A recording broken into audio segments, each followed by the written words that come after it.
I find solace in the understanding I share with my daughter-in-law. Following my husband's funeral, my mother-in-law, blissfully ignorant, bid me farewell with a radiant smile as she drove me away. However, the next day, panic painted her face when she visited my parents' house where I sought refuge. It was clear her scheme to secure my husband's inheritance had hit a snag. In that moment, the true gravity of ignorance struck me. My name is Emily. I'm 39, married to John, who is 2 years my junior. We have a daughter, Rose, in first grade. Living with my mother-in-law began a year ago after my father-in-law's passing. Concerned about her solitude in their spacious home, I agreed to the cohabitation. Initially, we split living expenses, offering some relief. Yet, unexpected challenges emerged as my mother-in-law started criticizing me for sharing household chores with my husband. She disapproved, asserting that it was unfit for the head of the family to engage in such tasks. Despite my role as the primary breadwinner due to a 2-year age gap with my husband, my mother-in-law remained oblivious to this fact. Frustrated, I pleaded with my husband to enlighten her about our financial dynamics, hoping to resume our shared responsibilities. However, he hesitated, revealing his reluctance to take on additional chores. Disappointed, I realized a new facet of my husband's character. Eventually, labeled a failure as a wife, I found myself shouldering all household duties alone, while my mother-in-law, a full-time housewife, remained oblivious to the imbalance.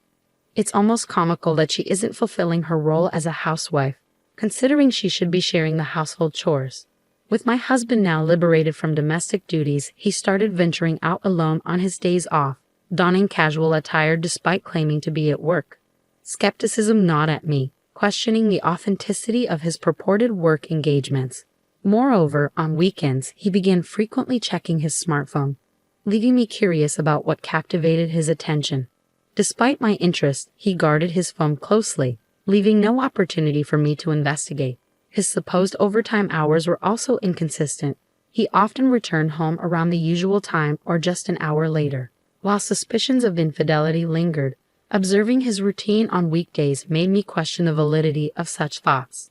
A few months later, anomalies in my husband's behavior became more apparent. He had been consistent in contributing his share of living expenses, but now, instead of the customary $670, he was depositing only $600 or sometimes even $540. Perplexed, I confronted him about the financial shortfall, emphasizing my strict principles regarding money matters. With many years of marriage behind us, I expected a straightforward explanation.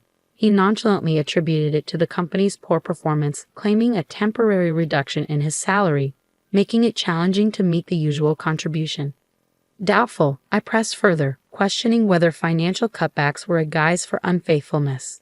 Surprised, he vehemently denied any such betrayal, citing the presence of our family as a deterrent. While his response seemed sincere, the mystery of his weekend escapades lingered. Frustrated by the lack of clarity, I contemplated hiring a detective agency to unveil the truth. However, before I could take that step, a significant event unfolded a few days later during his work. A call from an unfamiliar number shattered the tranquility of my day. It turned out to be my husband's boss. The voice on the other end, the embodiment of concern, disclosed a distressing truth. John, my husband, had been in a traffic accident during a business errand and his life hung in the balance. The gravity of those words plunged my mind into chaos. The notion of danger to his life left me momentarily paralyzed, but soon reality snapped back. I promptly informed my boss, set aside any ongoing tasks, and rushed to the hospital, fervently wishing for his survival. Upon reaching the hospital, the devastating news awaited me. My husband had succumbed to the impact of a car collision while waiting for a green light at an intersection. Attempting to evade another vehicle that ran a red light, he stood no chance against the force of the collision. His instant demise left me grappling with an overwhelming torrent of responsibilities.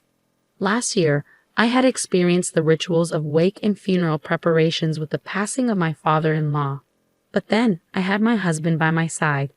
Now I faced the daunting task alone. My grief-stricken mother-in-law, lost in a daze, proved incapable of offering assistance. She occasionally wandered away, seemingly seeking solace in places steeped in memories of my husband. The shock of losing both husband and son in rapid succession left her incapacitated. In the face of this tragedy, I resolved to be strong. I had to not only navigate the funeral arrangements but also prepare my daughter Rose for a future without her father. Breaking the news to Rose was an agonizing task.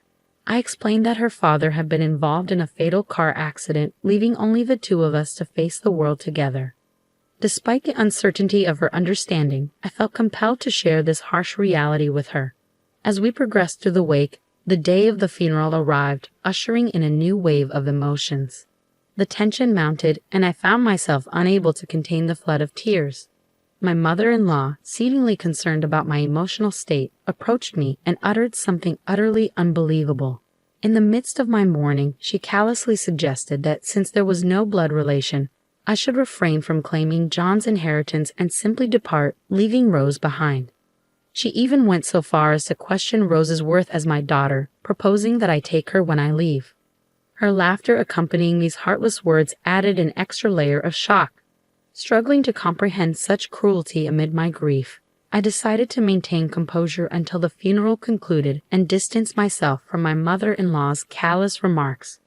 Her smirking face lingered in my memory, fueling a desire for some form of retribution.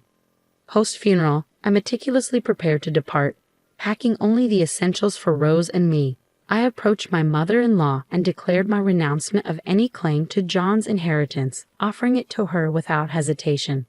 Her face lit up with joy at the prospect, expressing relief and gratitude for my supposed understanding. She eagerly agreed, seemingly content with the arrangement, and happily retreated to her room, signaling the end of our association.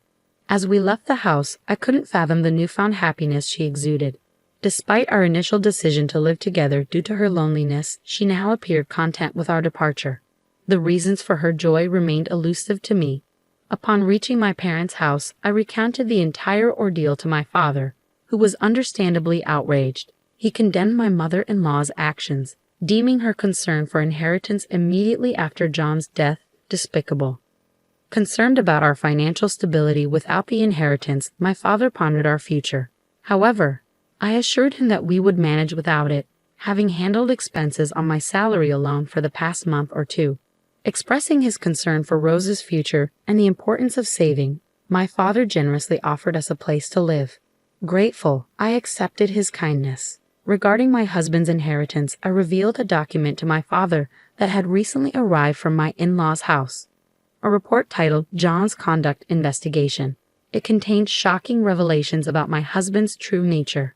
As I spent time at my parents' house on John's bereavement leave, contemplating our next steps, the doorbell incessantly rang. Irritated by the persistent ringing, I opened the door to find my mother-in-law looking pale and agitated. Confused by her sudden change in demeanor, I responded through the intercom, urging her to stop shouting. Her outburst about my knowledge of John's substantial debt disturbed the neighbors. Reluctantly, she acquiesced to a quieter conversation, but her unexpected visit begged the question. What did she want after proclaiming just the day before that we should no longer be in contact? I responded with cold detachment, stating that it concerned John's inheritance and suggested continuing the conversation inside. However, my mother intervened, adamantly refusing entry to someone who had callously told my grieving daughter to leave during a funeral. Concerned about shielding Rose from the discussion, I concurred with my mother's decision. Unyielding, my mother-in-law insisted on finding an alternative, leading us to agree to talk at a nearby cafe. Once at the restaurant, my mother-in-law wasted no time delving into the discussion. She accused me of leaving the house easily because I knew John was drowning in debt. I confirmed her suspicion, citing John's weekend work claims, perpetual smartphone proximity, and his sudden halt in contributing to living expenses as red flags. To clarify, I hired a detective agency that revealed his gambling addiction and mounting debts, information I learned just 2 days prior. Addressing her concern about my tears at the funeral, I admitted genuine sorrow for the loss but acknowledged that, considering everything, leaving was the right decision. Intrigued, she questioned the total amount of John's debt. Startled, I revealed a demand letter I received that day, a staggering $6,700, contributing to a grand total of $33,700 in debt. I warned her that unless she renounced the inheritance, she'd be burdened with the entire sum. Dismayed by the revelation, my mother-in-law stuttered, confessing that the inheritance from her husband was already spent $13,500 on luxury items, anticipating John's inheritance. This expenditure explained her post-funeral shopping sprees. Realizing her financial recklessness, I acknowledged my inability to assist with her debt and urged her to handle the renunciation herself. I left, and in subsequent events, she managed to renounce John's negative inheritance, but the $13,500 debt remained. Attempts to seek help from relatives failed due to the rumors of her actions on the day of the funeral. In contrast, life for Rose and me took a positive turn. Despite Rose transferring schools, she embraced her new environment energetically. Living with my parents allowed me to focus on work, providing a stable income. We now spend quality weekends together, exploring shopping malls, visiting theme parks, and enjoying activities we couldn't during John's lifetime. Supported by my loving parents, our days are filled with smiles, and I am determined to sustain this newfound happiness.